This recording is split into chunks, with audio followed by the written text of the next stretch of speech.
Tapu, Assalamu alaikum, Namaste, Haru Nefer. This is Kasank Ma Keperu with another video for you. And in this video, we're going to be talking about how to discover your past lives. But before I get into that, I want you to hit the like button on this video. And if this is your first time to my channel, welcome. Hit the subscribe button to get notifications on when I go live or when I upload recorded videos. Next, if you're interested in learning more about my spiritual teachings, we do have free ebooks for you. You can scroll down below in the description box and click on the links, download those ebooks, and start reading right away.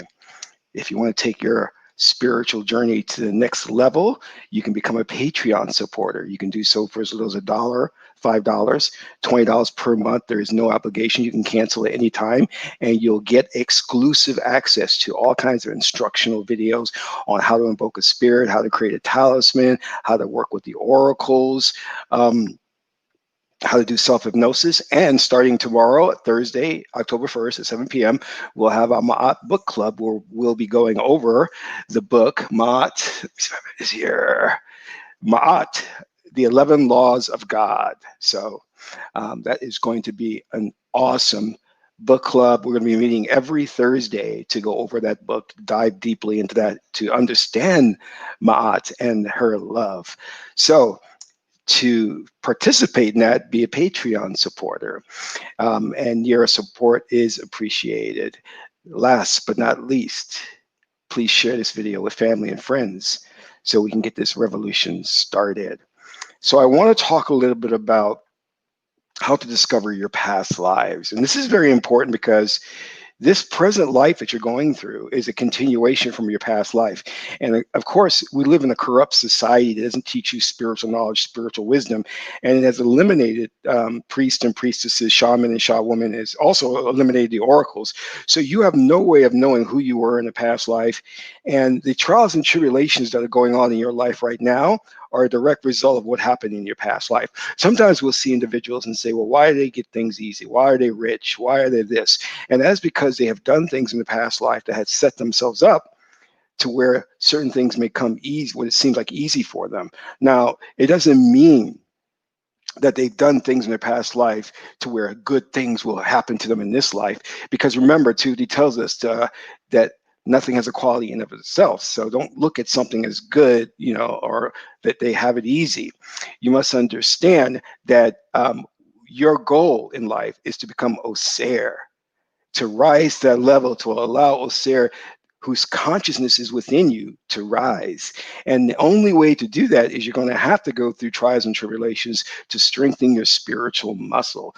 At the crossroads, what I mean by the crossroads is you have a choice between A and B.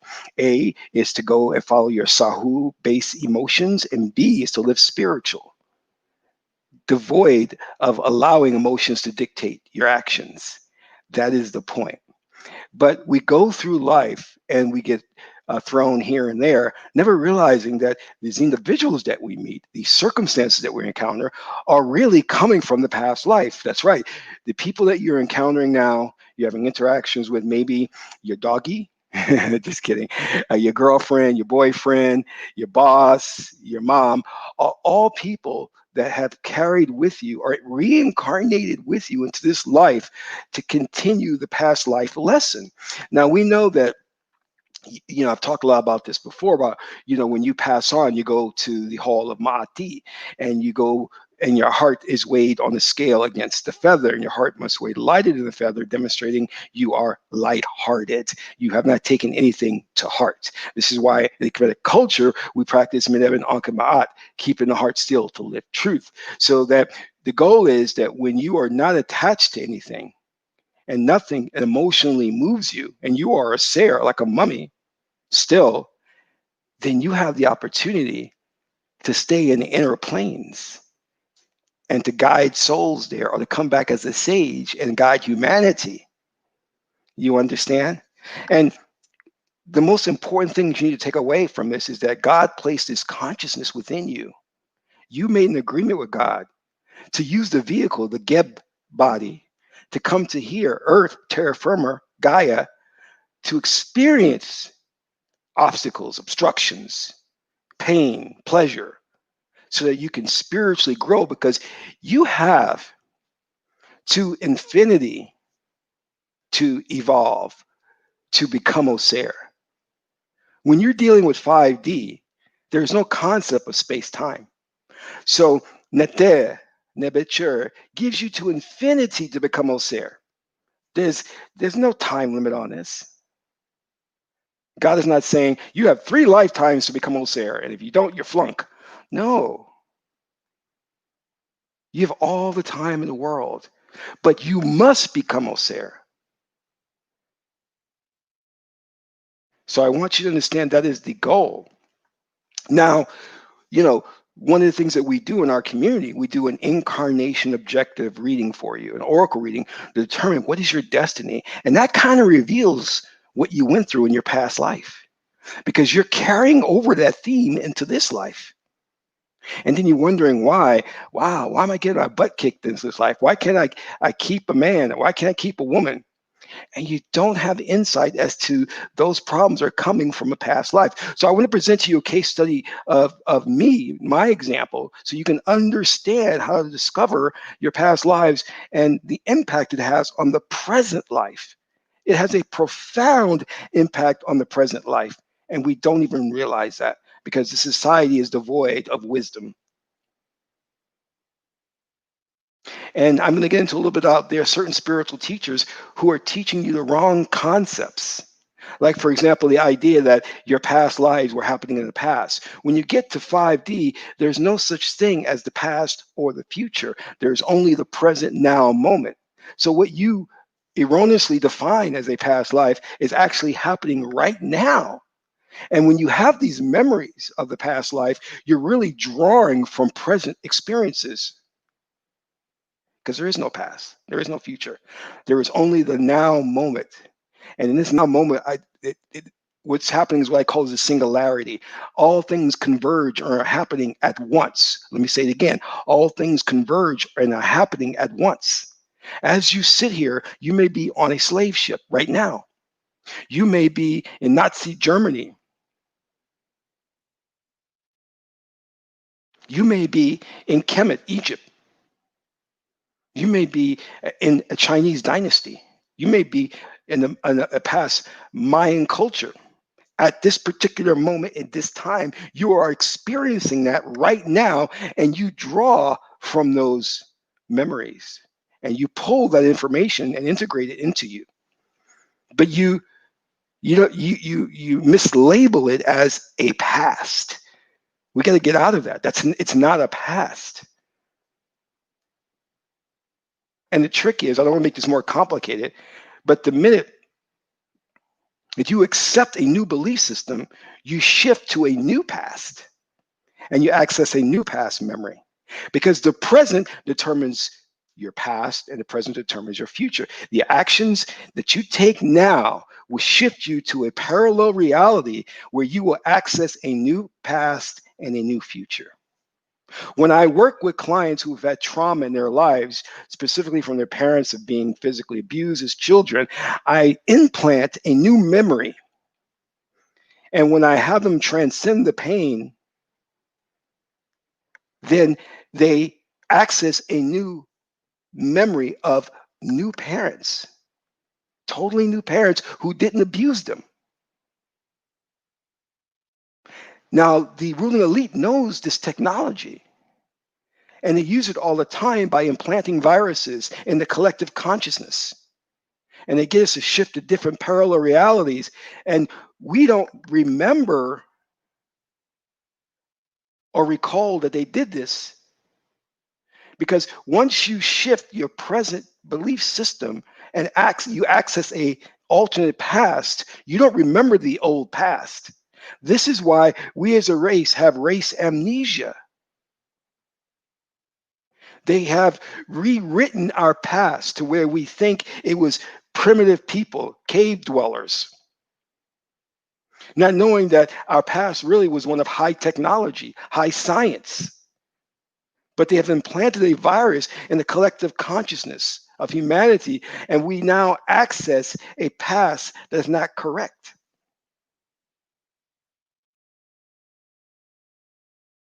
We even can access a past of oppression and slavery, and that doesn't need to be there because we can transcend that. And when we transcend those emotions in the present moment, we then access a past where slavery didn't happen,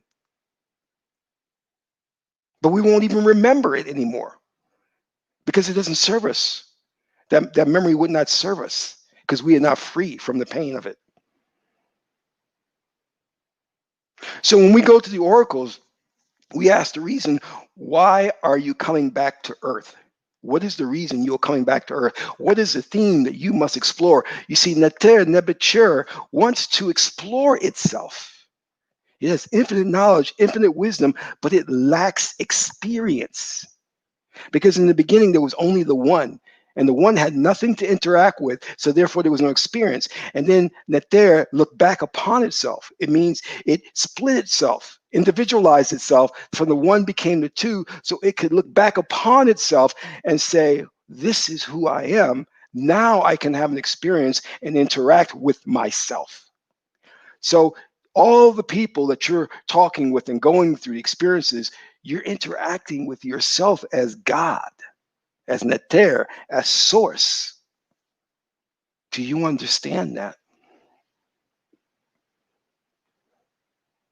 And these so-called past lives are actually present experiences that you are accessing and downloading.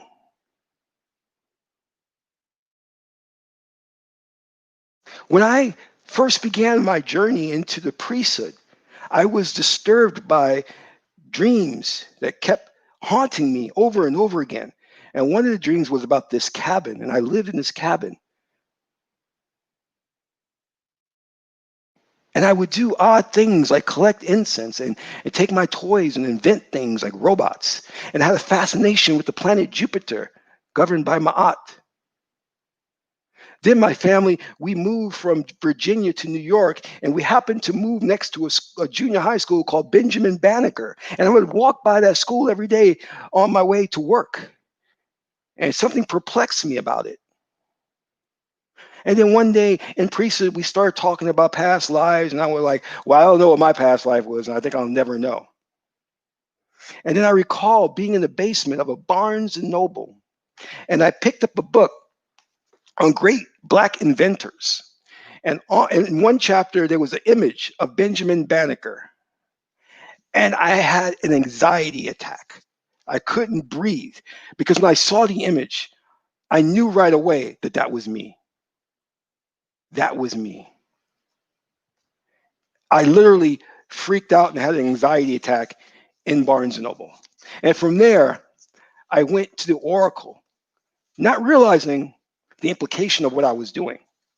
And I asked the Oracle, and I said, was I Benjamin Banneker in a past life? And the Oracle said, yes. And I was like, whoa. But still, I didn't believe it. So I went to a priest and I asked him, a Kemetic priest, here's my reading. Can you do a confirmation reading? And he did. And he just looked at me and he said, yep, you were Benjamin Banneker. Now do the research. Read, get as many books as you can on him to rediscover your past life. And I discovered Benjamin Banneker was into astronomy. He was into insects, sorry. He was an inventor, born in 1731, a free man, into astronomy, mathematics.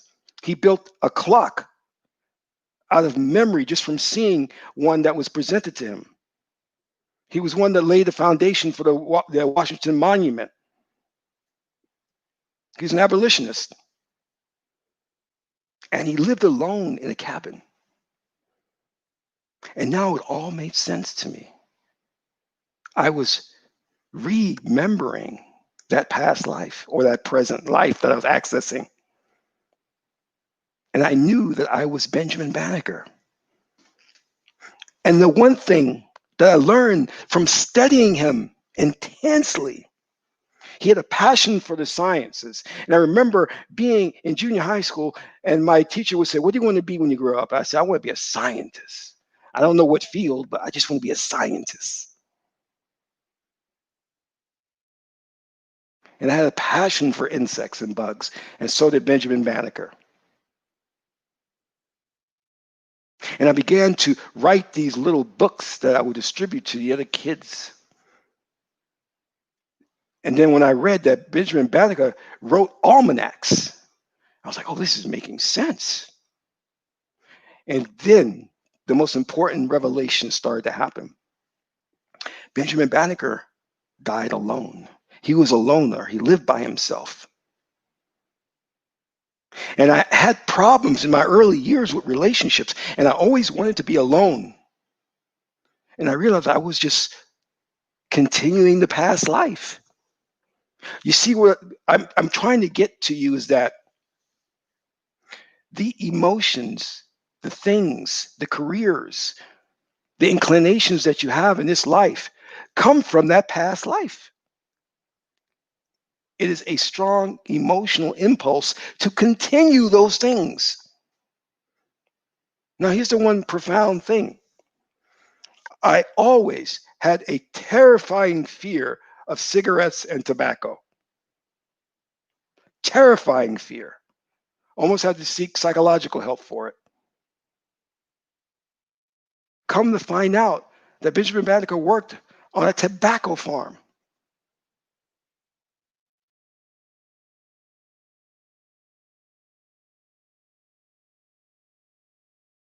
And then, lo and behold, one year I was offered a lot of money to work for a big tobacco company. It all made sense. Do you see what you see what I'm saying? Do you understand and overstand what I'm saying? Children are born with fears, anxieties. They have had no time to acclimate to society. So where does those fears and anxieties come from? A past life. But yet we want to deny that in this society.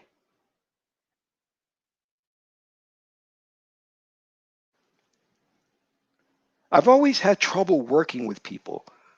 I would work with groups of people and they would betray me, they would backstab me. It was a theme all my life. No matter what company I would go to, eventually I would get backstabbed and blamed for things I didn't do. That was a common theme. Blamed for things I didn't do. I would always have to defend myself, sometimes even having to go into court.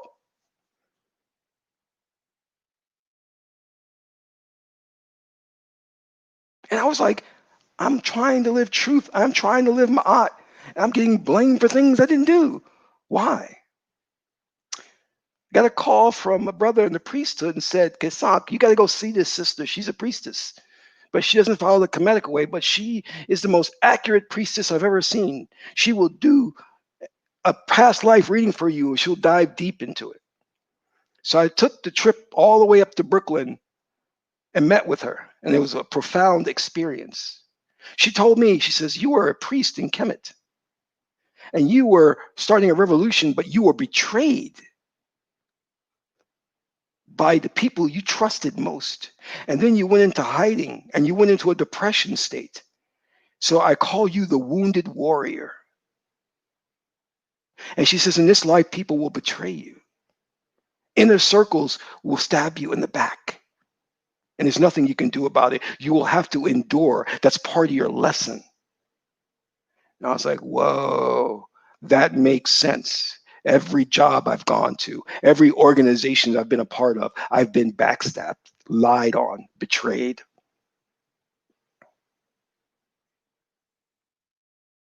But that is just a continuation of the life that I had in Kemet, ancient Egypt. And then she asked me, what do you do now? I said, well, I'm in tech and I love tech and it pays well. And she says, of course, it makes sense. I said, well, what do you mean? She said, you had another past life in Atlantis. And that was a very highly technologically evolved civilization. So it makes sense you would be born into this life and gravitate toward tech. I was like, oh, okay. That explains it. And when I mean tech, I don't mean just modern tech. I was into very advanced inventions like AI technology and things of that nature, crystals and things like that. She says, continue to explore those things. Continue with that.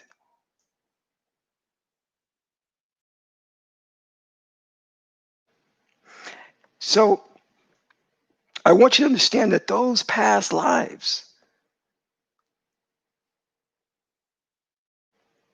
those inclinations, and those things that you sought to study in those past lives, you're going to feel that push in this life as well. Those individuals that you encountered in those past lives are going to be here in your present life.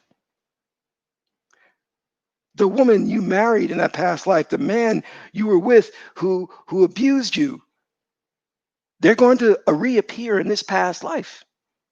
Maybe as different characters, but they will be here and they will put you to the test. And if you're not schooled in understanding your incarnation objective or your destiny, you will never know that what's going on now is just a continuation of what you experienced in the past life.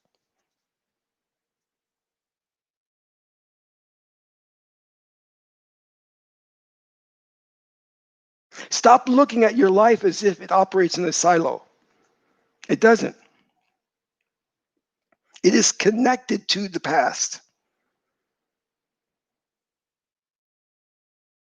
I learned as Benjamin Banneker, I had problems with interpersonal communication. I had that same problem in this life. I was terrified of tobacco because I was surrounded by it as Benjamin Banneker on a tobacco farm. So it made sense. I would want to stay away from that in this life.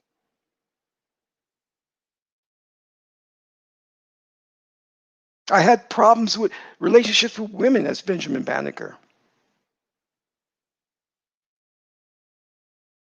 And I had that in this life. I was biracial as Benjamin Banneker.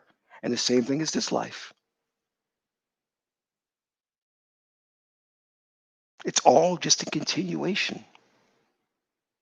One big thread, one narrative. Now, as I said before, there are individuals out there who call themselves knowledgeable in this field, and they're teaching damaging thought processes. I remember hearing about Dolores Cannon's um, hypnosis sessions and what she was doing. And she seemed like she was really a pioneer in this area, taking individuals back, regressive hypnosis into their past lives so they can remember who they were. Maybe they were in Kemet, Hatshepsut, Ramses, Imhotep. So she was regressing them in hypnosis and they would recall their past lives. And the phenomenal thing that she did was she would then project their consciousnesses into the future to get information about what was going on in the future. And I'll make a video about how you can do that and some of the dangers and things of that nature that you can avoid. If you guys get an opportunity, please hit the like button. We need to get the likes up. And if you also, too, can donate to the channel. I think that YouTube still has demonetized my channel for speaking truth to power. I've appealed that decision and I hope that they will address this soon. So she would project their consciousness into the future so they can gather data and information and intel and bring that to the present. And we could share that knowledge so we would know what the future of the planet is going to be. So I was like, wow, she's really on to something. I mean, we did this in Kemet. It was nothing new. And that's another thing that really pains me. These Western men and women come along who adapt non-traditional spiritual cultures, and then they pretend like they've invented it, that they've discovered it. Dolores Cannon is not doing anything new and revolutionary that our ancestors didn't do thousands of years ago.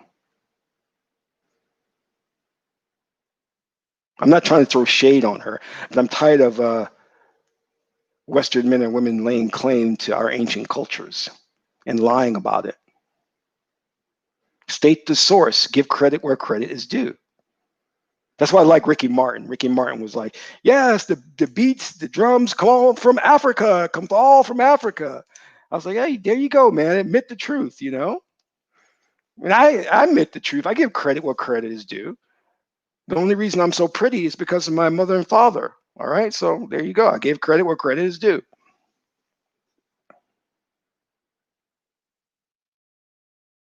But they come along and they act so spiritual, and they disseminate this information, and people are like, ooh, ooh, they got privileged knowledge. Where did they get it from? Wonder where they got it from. So Dolores Cannon was training people to do this type of hypnosis, to regress people into the past and project their consciousness into the future. But then, as I was studying her, a red flag went off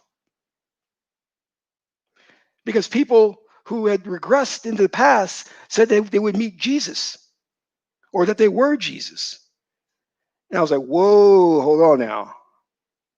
Jesus is a fictitious character that was plagiarized from the Kemetic deity of Osiris. You can't be regressing people and they're saying they're meeting Jesus or meeting Mary. That's not true. So that red flag went up. I was like, something's not right here. Then, as I started to dive deeper into what she was doing, she said something that almost made me fall out of my seat. And I had heard talk about it from other people who told me that she was teaching this. And I was appalled by it. And what she was saying was during the incarnation process, the rebirth process, you would have to experience various different lives, sometimes on other planets, which is true. You could be from an alien planet, reborn here in human form to experience what's life here on Earth. Nothing wrong with that. But she took it to a different level that frightened me, my person, where she began to say, before you become human, you would have to experience what it is to be a rock or the wind. I said, what the fuck? What, what she say? I repeat. She said you would have to first be a rock or the wind. I said, you're not gonna be no damn rock. What the hell is she talking about? And then the second red flag went off. And I was like, okay, all right, hold on, hold on. Listen, my beloved. A rock is an inanimate object. A chair is an inanimate object. It doesn't have consciousness.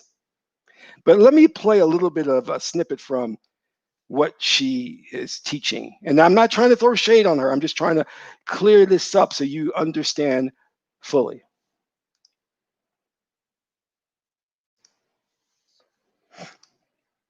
First, you have to know what it is like to be the air. They said one of the most important lessons I could teach people was that everything has consciousness. Everything. Everything is alive, just vibrating at a different frequency. It means that table is alive, the floor is alive, the bottle of water is alive, the clock is alive. Everything has consciousness. It's just vibrating at a different level, different frequency. In the fibers of the rug are universes, from the microcosm to the macrocosm. It's much more than you could possibly even imagine. But everything is alive. So before you get to the human level, you've got to know what it's like to be everything before you get here. You can't just suddenly jump into the middle of grade school. So I've had many people be air. I had them be where they are when the universes are being created, and they're part of that. They're part of the elemental energy that is used for creation, creating the universes, creating the planets, creating the galaxies, the suns. I've even had them be on Earth whenever there was nothing here, and they were creating the water. You've all had lives like this. Look at what a powerful creature you were. You were creating. That's our innate ability to create. So you were forms of life like that. Then you have to know what is it like to be a rock, to be the dirt. Everything is alive. You don't know how many clients I've had who have been rocks. And when they're a rock, they said life is very slow. And one of the questions I always ask during my session is, why did you pick that life for them to see? Okay, let me explain this, my beloved. You were never, ever a rock in your past life. You were never wind. Those are inanimate objects and they do not have consciousness. You have consciousness. God placed his consciousness within you. And in order to grow and to become Osir, you must have free will. That means you must make choices in life. Who you are is a composite of your choices. A rock has no choice, it just sits there. It cannot act, it cannot do anything.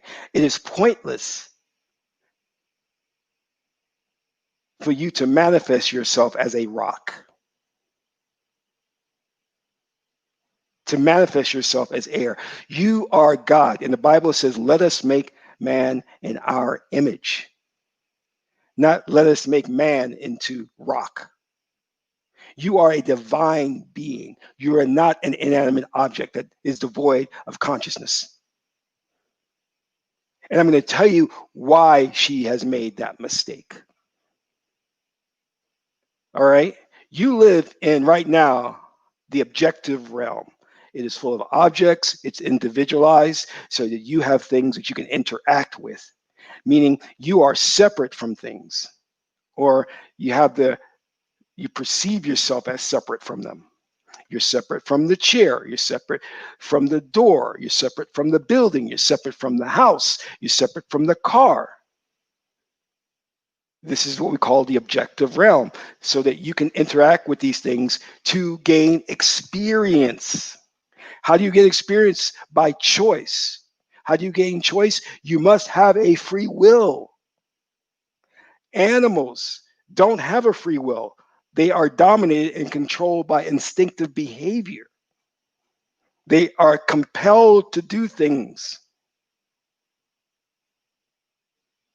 When a baby, so when an animal is born as a little baby, it it can immediately start to fend for itself because instinctual behaviors that have been programmed into it will allow it to survive on its own. A human baby has no instinctive behaviors. It is helpless. So therefore it needs to be taken care of. The reason Dolores Cannon made the mistake she did is because she's confused between 4D and 5D. See, in 4D, there's individualization. But when you experience 5D, it is devoid of time and space, and all things are one, singularity. And because all things are one, you can experience all things. You can experience a rock. You can experience space. You can experience, I mean, like the universe. Your thoughts instantaneously manifest because there's no time, there's no delay. But in experiencing these things, you are not these things. And this is the problem with modern day society. We get caught up in identifying with the physical being, the person, and not realizing that we are the consciousness. We misidentify ourselves as the physical body, the person, the gender. But you are consciousness. And what is the fundamental principle of consciousness? It is not fixed in any one point in space and time, it is everywhere. What is the other fundamental principle of consciousness? It is no thing, nothing. It's imperceptible. You are no thingness. You are no one thing. You are Amen, the hidden, that which cannot be felt, heard, taste, smell.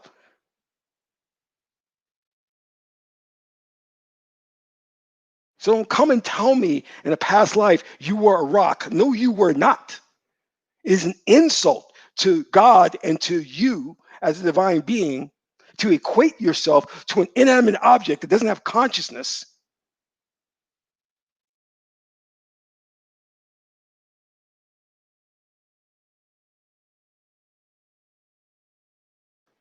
And if you had your sebek, left brain logical faculty together, you could reason this out. It's not high science to figure this out that you are not a rock. You are not air. You can experience those things in the 5D realm because in the 5D realm, you are one with all things. You are connected to all things, but you are not one thing. You are no thingness.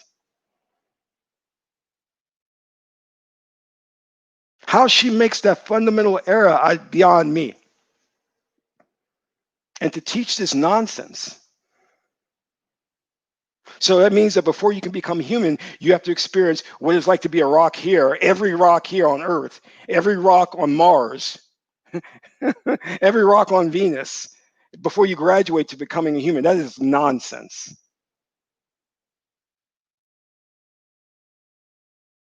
Again, she confuses the 4D experience with the 5D experience.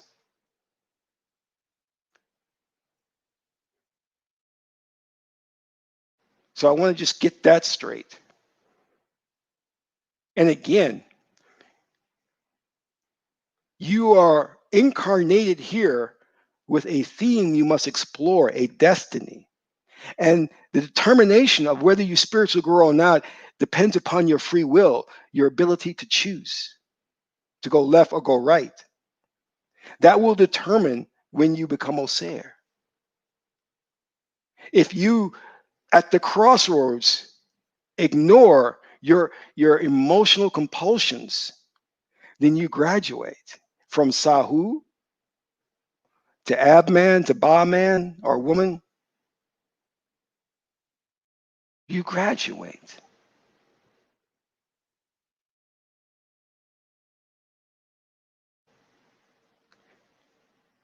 For you to discover who you were in the past life, you need to do one of two things. Number one, you need to go and work with a competent hypnotherapist who can regress you into the past and extrapolate that information.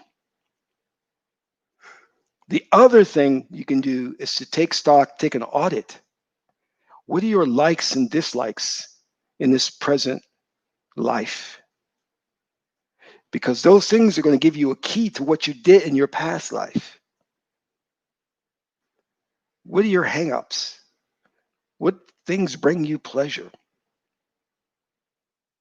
And then you need to pay attention to your dreams because your dreams are communicating with you and trying to tell you what you did in your past life. You will know it because you will have very passionate dreams that don't relate to your present life.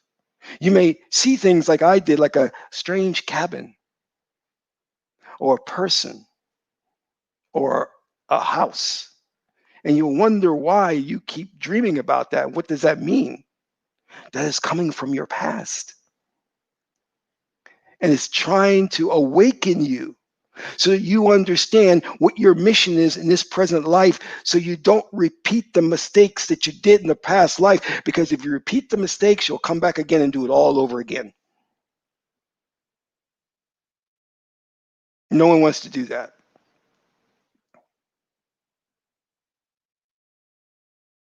But you have to infinity. So you can, if you so choose, to make the same mistake over and over again, but I choose not to. And the wonderful thing about Source and God is that she knows that you'll never become Osera in one lifetime. She knows this. So they give you to infinity to do it. There's no rush.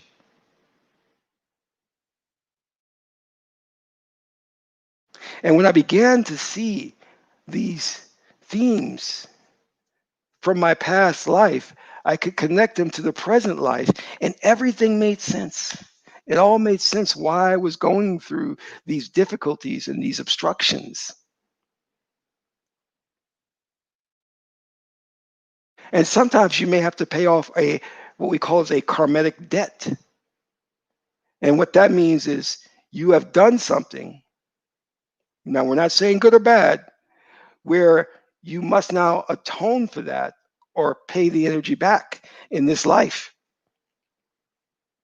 So you may happen to come across some bad luck as you perceive it, but understand that that's planned.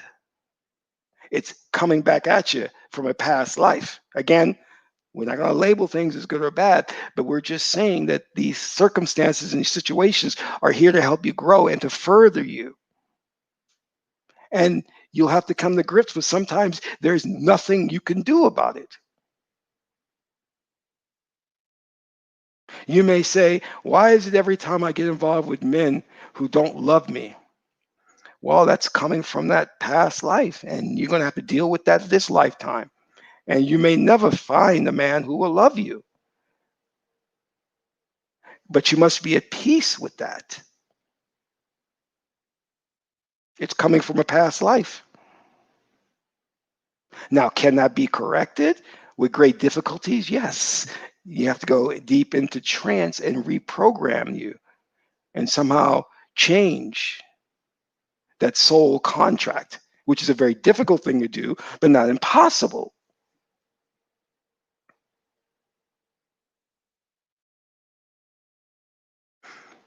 So I want you to embark on that journey to rediscover who you were in your past lives. Get to know you and understand that you are an infinite being. You're a consciousness, and this is just one life among many that you will have. So don't get too hung up on this life. You're going to experience many more, many, many more. Some lives will be good, some lives will be bad. But as long as you set out to fulfill your destiny based on your incarnation objective reading, and if you want an incarnation objective reading, you can sign up with me and I can do that for you. As long as you are on that path to living your incarnation objective reading, you can rest assured that blessings will be headed your way. The problem comes in that, you see, with every lifetime, we go through a memory wipe. Our memory is wiped of what happened in the past life, so we don't remember it. And that's done for a reason, to have a very authentic and real experience in this lifetime. Because if you can recall the past life, then this life wouldn't be authentic. You would just be going through the emotions. So every life, your memory is wiped.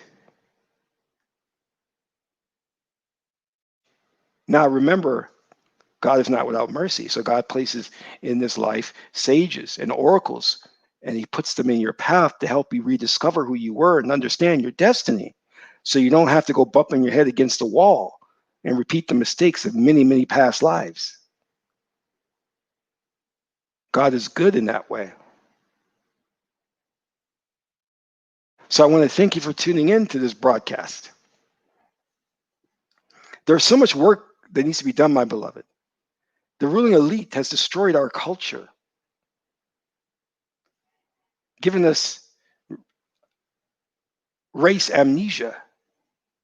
We don't know who we are. We don't know our culture. We don't know our language. We have to do what Osset did, devotion to her husband, to resurrecting Osir, to putting the pieces of Osir back together again so he can rise, so there could be a rebirth like the dung beetle, Kepra. Kepra as the resurrection, so that we can rise up like the phoenix, the rebirth, like the judgment card in the tarot.